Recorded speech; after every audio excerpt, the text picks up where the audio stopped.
Hello student, Tagore जॉबनियर के YouTube channel पर आपका स्वागत है। यहाँ आप आईआईटी जेई मेंस एडवांस के वीडियो घर बैठे देख सकते हैं, उसकी तैयारी कर सकते हैं। आप हमारे चैनल को सब्सक्राइब कीजिए, बेल आइकन को दबाइए, लाइक कीजिए और वीडियो को पूरा देखें। हमारा टॉपिक चल रहा था प्रोबेबिलिटी। पिछले वीडियो में हमने इसके बारे में चर्चा करी थी। वहाँ हमने रैंडम एक्सपेरिमेंट और सैंपल स्पेस के बारे में पढ़ा था। सैंपल स्पेस के टॉपिक को आगे बढ़ाते हुए आज हम इवेंट के बारे में चर्चा करेंगे। इवेंट होता क्या है? इवेंट होता है सबसेट ऑफ सैंपल स्पेस। जो हमारे पास सैंपल स्पेस था प्रतिदर्श समष्टि, उसके उप समुच्चय को इवेंट कहते हैं। ठीक है, फिर आते हैं हम टाइप्स ऑफ इवेंट। हमारे पास वेरियस टाइप्स हैं इवेंट्स के, उनके बारे में हम चर्चा करेंगे। सबसे पहले हमारे पास आता है सिंपल इवेंट, सरल घटनाएं। ठीक है, सिंपल इवेंट जो है सरल घटना नाम से ही विदित हो रहा है। ऐसा इवेंट जिसमें केवल और केवल एक प्रतिदर्श बिंदु हो सरल घटना या सिंपल इवेंट कहलाता है। एक घटना मिलेगी कहां से? हमें प्रतिदर्श समष्टि से। इसके लिए एग्जांपल लेते हैं हम। जैसे आपने एक पासे को उछाला, ये समष्टि बनाना हम पहले वाले वीडियो में सीख चुके हैं, आप उसे देखें।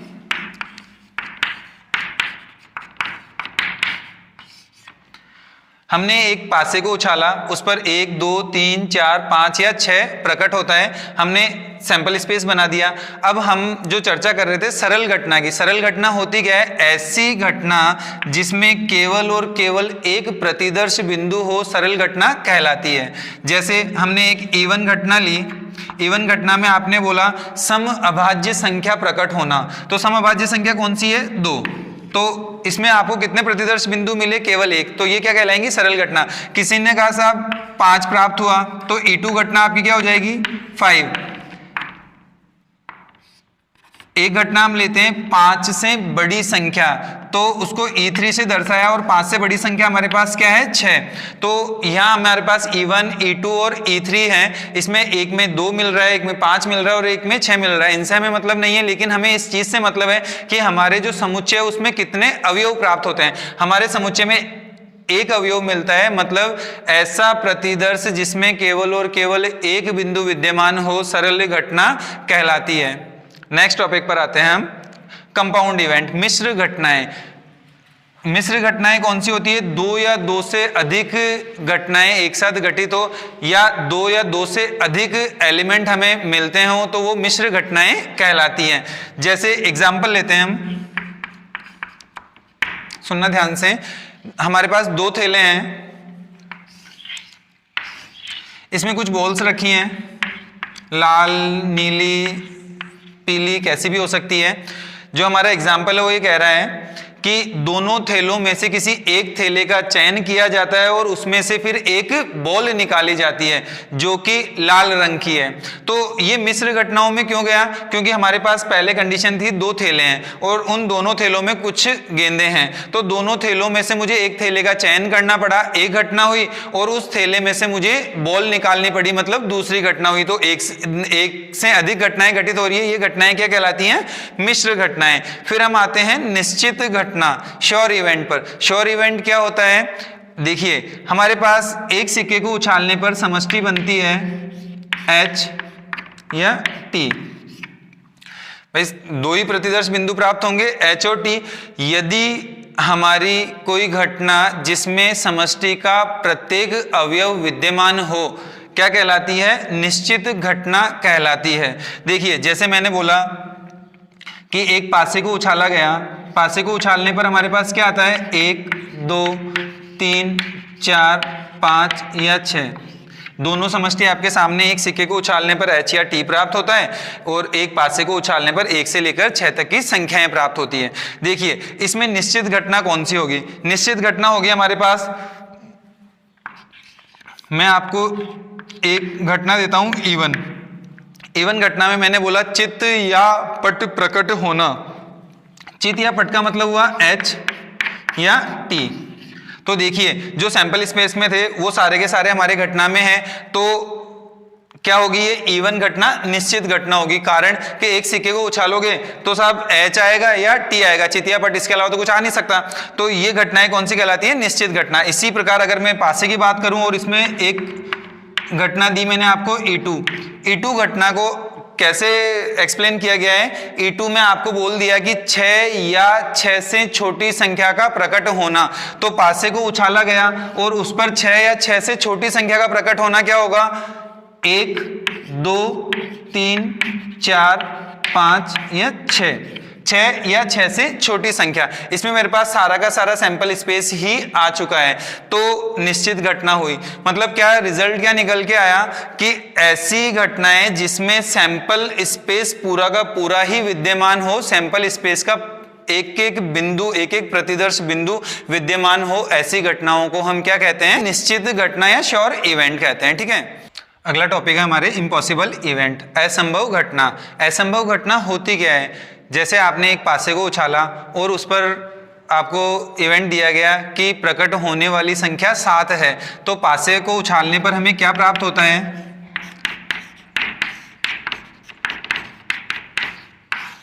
पासे को उछालने पर हमारा सैंपल स्पेस बना 1 2 3 4 5 6, लेकिन आपको जो घटना दी गई है E1, उसमें कहा गया कि प्रकट होने वाली संख्या 7 है। क्या हमारे सैंपल स्पेस में 7 है? नहीं है, तो हमें क्या प्राप्त होगा, 5 प्राप्त होगा। 5 किसको दर्शाता है, एक एम्प्टी सेट को दर्शाता है। मतलब हमें 7 तो प्रकट हो ही नहीं सकता, तो ऐसी चीजों को हम क्या बोलेंगे, असंभव घटनाएं कहेंगे। ऐसे ही एक सिक्के को उछाला गया और कहा गया कि प्रकट होने वाली संख्या 4 है, तो ये तो असंभव बात हुई, क्योंकि सिक्के को उछालने पर चित्त या पट प्रकट होता है, तो ये चीज क्या कहलाएगी, असंभव घटनाएं, और इनकी प्रायिकताएं सदैव 0 होती है। ठीक है, आगे हमारे पास आता है इक्वली लाइकली इवेंट, समप्रायिक घटनाएं। समप्रायिक घटनाएं क्या होती है, किसी एक प्रयोग या एक प्रतिदर्श के लिए समस्त बिंदुओं की या समस्त जो हमारे पास एलिमेंट होंगे उनकी प्रायिकताएं समान हो, ऐसी चीजों को हम क्या कहते हैं, समप्रायिक घटनाएं कहते हैं। जैसे आपने एक पासे को उछाला, प्रकट होने वाली संख्या 1 2 3 4 5 6 है। यहां आप चाहे एक, आपके पासे को एक बार उछालने पर 1 प्रकट हो, 4 प्रकट हो या 6 प्रकट हो, सबकी प्रायिकताएं समान होंगी, तो ऐसे घटनाओं को हम क्या कहते हैं, इक्वली लाइकली इवेंट। ठीक है, इसी प्रकार यदि एक सिक्के को उछाला गया, H और T प्रकट होता है, तो यहाँ H प्रकट होना या T प्रकट होना, दोनों की प्रायिकताएं समान होंगी, और ये घटनाएं कहलाएंगी समप्रायिक घटनाएं। नेक्स्ट टॉपिक पर आते हैं हम, कॉम्प्लीमेंट्री इवेंट, पूरक घटना। इसके बारे में कई बार आपसे प्रश्न पूछा गया है पूरक घटनाओं पर। इसे हम ए नोट से भी दर्शाते हैं, ए नोट। लिखने का तरीका क्या रहेगा, ए का बार, ए का डैश या ए का कॉम्प्लीमेंट। ठीक है, ए का कॉम्प्लीमेंट होता क्या है, तो इसके लिए हम पहले सेट थ्योरी पर चलते हैं। सेट थ्योरी में क्या होता है, यहां अगर आपका समुच्चय ए है, तो ए नोट कौन सा होगा,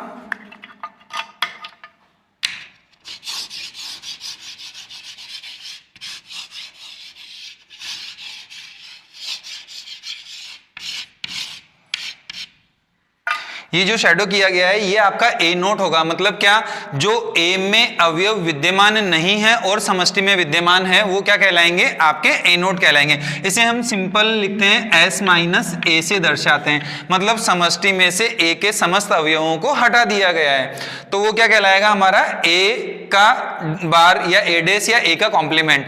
तो इसे हम क्या कहेंगे, पूरक घटनाएं। जैसे मान लीजिए आपने एक पासे को उछाला, उस पर आपको एक घटना दी गई है ए, प्रकट होने वाली संख्या अभाज्य संख्या है 2 3 5, पासे पर अभाज्य संख्या 2 3 और 5 प्रकट हो सकती है। ठीक है, अब आपको बोला जाए कि पूरक घटना क्या होगी ए की, तो ए के पूरक को हम ए का बार लिखेंगे या ए डेस से, जैसे आपकी इच्छा हो वैसे दर्शा सकते हैं। ए डेस बराबर हो जाएगा एस माइनस ए। एस क्या है, हमारे पास समष्टि है, सैंपल स्पेस, सैंपल स्पेस में से ए के समस्त अवयवों को हटा दिया गया है। मतलब आपका पास रिजल्ट क्या आएगा, ए में क्या था हमारे पास 2 3 और 5, तो 2 3 5 को हटा दीजिए, 1 4 और 6, ये आपका होगा पूरक घटना, जिसमें आपके पास ए में जो अवयव है वो नहीं होंगे। देखिए ए में 2 3 और 5 है, ए के बार में 1 4 और 6 है। मतलब क्या रिजल्ट क्या आया कि ए के अतिरिक्त सभी अवयवों का समुच्चय क्या कहलाता है, पूरक समुच्चय कहलाता है, और इन्हीं को हम क्या बोलते हैं, पूरक घटनाएं कहते हैं। अगला और मोस्ट इंपॉर्टेंट टॉपिक है इंडिपेंडेंट इवेंट, स्वतंत्र घटनाएं। स्वतंत्र घटनाएं क्या होती हैं, इसके बारे में राजस्थान बोर्ड में, आरबीएसई में और सीबीएसई दोनों में ही कई बार प्रश्न पूछे गए हैं कि दिए गए घटनाएं स्वतंत्र होंगी या नहीं होंगी। तो क्या इसकी परिभाषा क्या होगी इंडिपेंडेंट इवेंट की? स्वतंत्र घटनाएं किसे कहते हैं? दो या दो से अधिक ऐसी घटनाएं जिनका घटित होना किसी दूसरे पर डिपेंड नहीं करता है। जैसे पहली घटना घटित हुई, उसका किसी दूसरे पर कोई इफेक्ट नहीं पड़ता है, ऐसी घटनाएं हम क्या कहते हैं? स्वतंत्र घटनाएं कहते हैं या स्वतंत्र घटनाएं कहलाती है। एग्जाम्पल लेते हैं हम, जैसे आपको दिया गया एक सिक्के को उछाला गया, उस पर क्या क्या प्रकट हो सकता है? चित्त या पट। और एक पासे को उछाला गया, पासे पर क्या क्या आ सकता है? 1 2 3 4 5 या 6 प्रकट हो सकता है। अब मैं आपको बोलता हूं कि एक सिक्के को उछाला गया और उस पर चित्त प्रकट हुआ, तथा एक पासे को उछाला गया और उस पर 5 प्रकट होता है। तो यहां सिक्के पर चित्त प्रकट हुआ, वो पासे पर 5 प्रकट होने पर या 6 प्रकट होने पर कोई इफेक्ट नहीं करता है। तो ऐसी घटनाएं क्या कहलाती हैं? स्वतंत्र घटनाएं कहलाती है, जिनका एक दूसरे पर कोई इफेक्ट नहीं पड़ता है। तो ध्यान से देख लीजिए, एक बार वापस बोल देता हूं मैं, स्वतंत्र घटनाएं होती कौन सी हैं? दो या दो से अधिक ऐसी घटनाएं जिनका घटित होना एक दूसरे पर डिपेंड नहीं करता है, इंडिपेंडेंट इवेंट कहलाते हैं। नेक्स्ट टॉपिक हमारे पास डिपेंडेंट इवेंट, आश्रित घटनाएं। दो या दो से अधिक घटनाएं जिनका घटित होना एक दूसरे पर डिपेंड होता है, आश्रित घटनाएं कहलाती हैं। एग्जाम्पल ले लेते हैं हम डिपेंडेंट इवेंट का। ताश के 52 पत्तों में से 2 पत्ते खींचे जाते हैं। प्रथम पत्ता हुकुम का इक्का है और द्वितीय पत्ता लाल पान का है। देखिए, पहला जो पत्ता आपने निकाला हुकुम का इक्का है, आपके पास टोटल तो 4 इक्के हैं, लेकिन उसमें से एक पत्ता ही निकालना है। अब वो कौन सा है? हुकुम का इक्का है। तो पहले आपने हुकुम का इक्का निकाला, तो शेष हमारे पास कितने पत्ते बचेंगे? 51 पत्ते। अब जो लाल पत्ते आएंगे हमारे पास, लाल पत्ते कितने हैं? 26 हैं। जो द्वितीय पत्ता हमारे पास निकल रहा है वो 26 पत्तों में से आएगा। लेकिन एक चीज ध्यान दीजिए, पहले हमारे पास 52 पत्ते थे, अब हमारे पास 51 पत्ते हैं। तो पहले जो पत्ता आपने निकाला उसका प्रभाव दूसरा जो लाल का पत्ता निकल रहा है उस पर पड़ रहा है। तो ऐसी घटनाओं को हम क्या कहते हैं? आश्रित घटनाएं कहते हैं। क्यों? क्योंकि इस पत्ते को निकालने पर हमारे 52 में से कितने बचे? 51। तो जो प्रोबेबिलिटी बनेगी वो बनेगी 26 डिवाइडेड बाई 51। तो इस इक्के का निकलने का दूसरी घटना पर क्या पड़ा? प्रभाव पड़ा। तो इनको क्या कहेंगे हम? आश्रित घटनाएं कहेंगे। नेक्स्ट टॉपिक हमारे पास म्यूचुअली एक्सक्लूसिव इवेंट, परस्पर अपवर्जी घटनाएं। ये काफी इंपॉर्टेंट है। परस्पर अपवर्जी घटनाएं कौन सी होती हैं? ऐसी दो या दो से अधिक घटनाएं जिनमें कोई भी प्रतिदर्श बिंदु उभयनिष्ठ ना हो, क्या कहलाती हैं? परस्पर अपवर्जी घटनाएं कहलाती हैं। एग्जांपल ले लेते हैं हम। आपने एक पासे को फेंका, डाइस को, 1 2 3 4 5 6। हमारे पास 2 3 घटनाएं हैं इवन, उसको डिफाइन किया गया है सम संख्या 2 4 6। E2 को डिफाइन किया गया है विषम संख्या 1 2 3। देखिए, आपके पास E1 घटना थी सम संख्या, E2 घटना थी विषम संख्या। मैंने बोला आपको कि E1 और E2 में कोई भी उभयनिष्ठ बिंदु ना हो, तो E1 और E2 का इंटरसेक्शन करते हैं। इंटरसेक्शन किसको दर्शाता है? दोनों में उभयनिष्ठ बिंदुओं को दर्शाता है। E1 और E2 का इंटरसेक्शन करने पर हमें 5 प्राप्त होता है। क्यों? क्योंकि इसमें सम संख्या है और इसमें विषम संख्या है, दोनों में कोई भी उभयनिष्ठ बिंदु विद्यमान नहीं है। तो ऐसी घटनाओं को हम क्या कहते हैं? परस्पर अपवर्जी घटनाएं, जिनमें कोई भी उभयनिष्ठ प्रतिदर्श बिंदु विद्यमान न हो।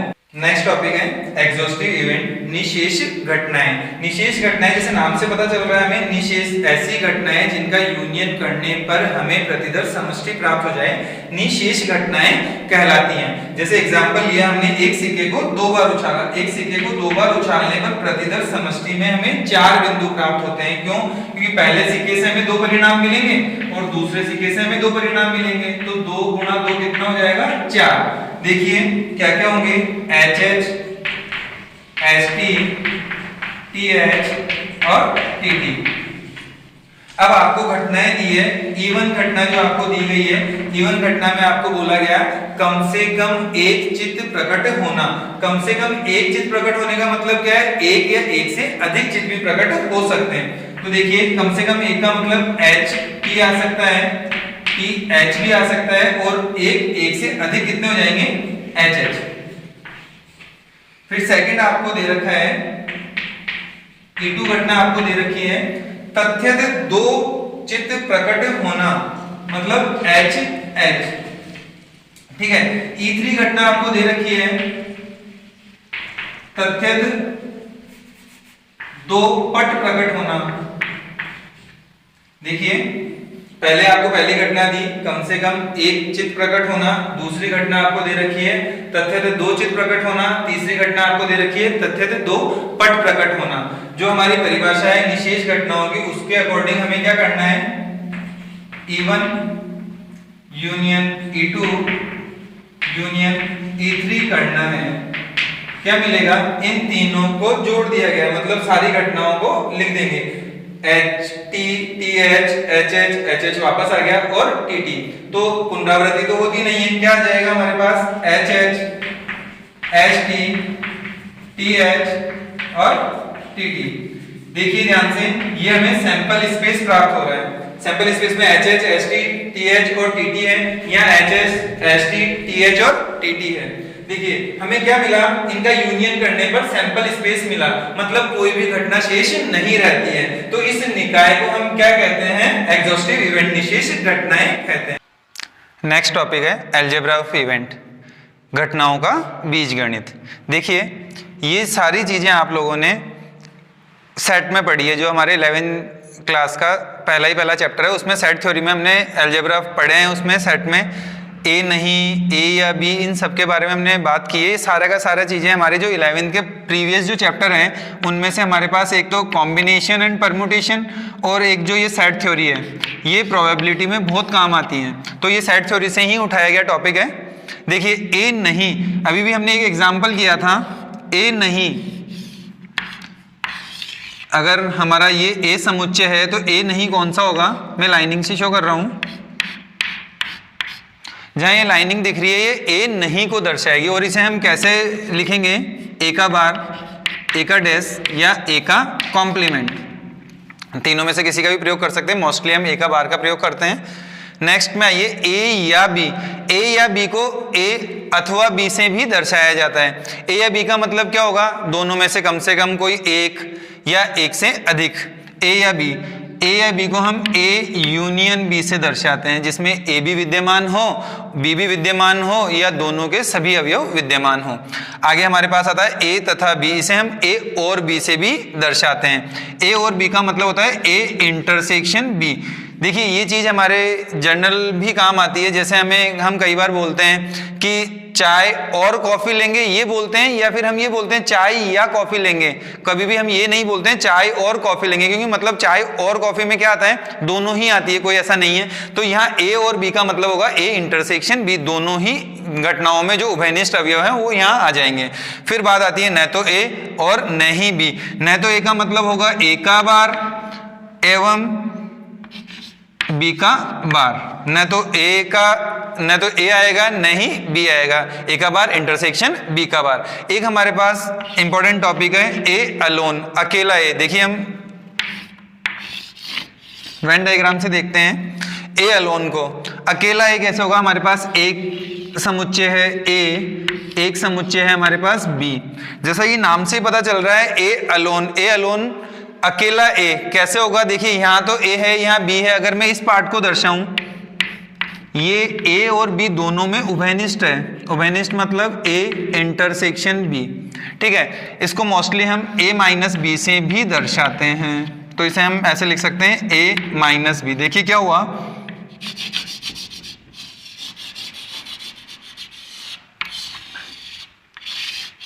ये जो एरिया आपको दिख रहा है ये अकेला ए है। क्यों? क्योंकि इसमें ऐसा कोई भी अवयव नहीं है जो ए के अतिरिक्त हो। ध्यान से देखिए, ए में से हमने क्या कर दिया, बी को हटा दिया, तो बचेगा कौन सा हमारे पास, ये केवल ये वाला एरिया बचेगा, और ये क्या होगा, अकेला ए। इसे हम ए अलोन से दर्शाते हैं। ए माइनस बी भी लिख सकते हैं, या फिर हम इसे ऐसे लिख सकते हैं ए माइनस ए इंटरसेक्शन बी। ए में से ए इंटरसेक्शन बी को हटा दिया, दोनों का मतलब एक ही रहेगा, ठीक है। तो ये रहेगा हमारा A alone, A minus B.